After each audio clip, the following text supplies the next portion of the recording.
In today's video, I'm going to teach you how to use a custom field in Asana.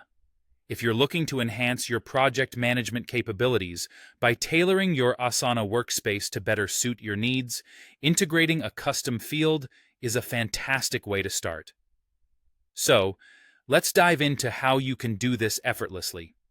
First, make sure you're in the project view on either the web or desktop version of Asana, as this feature isn't available on mobile just yet. Go ahead and open the specific project where you want to add your custom field.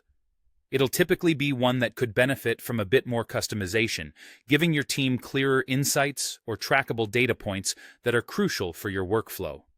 Now, focus your attention towards the top right of your project screen. Depending on your current view, you'll either see a button labeled Fields or Customize. Give that button a click.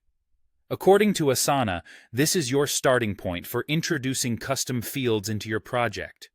It's a relatively simple step, but it sets the foundation for all the customization that follows.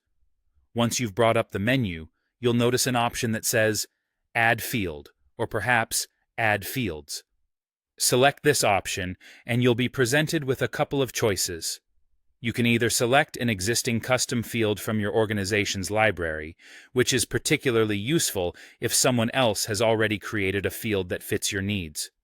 Alternatively, you can opt to create a brand new custom field, which is great if you require a more specific or tailored data entry point. If you choose to go down the path of creating a new custom field, there are several decisions to make. Start by giving your custom field a meaningful name, something succinct yet descriptive enough to convey its purpose to your team. Next, choose the type of field that best suits the data it will capture. This could be a text field, a number field, or an enum field, among others, depending on what kind of data you're looking to gather or track.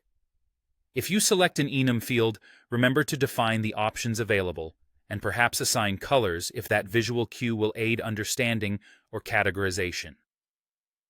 Another crucial decision at this stage is whether you want your new field to be specific to this project alone or available organization-wide.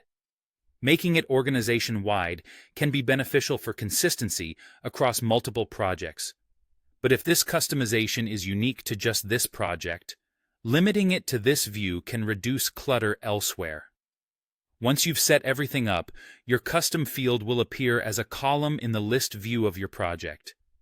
It'll also be present in the Task Details pane, making it very accessible when reviewing tasks. Now, you can begin entering or updating values for each task, allowing your team to benefit from this customized layer of data and functionality. And there you have it. By following these steps, you're adding a powerful dimension to your Asana projects that can significantly improve tracking, reporting, and collaboration among your team members.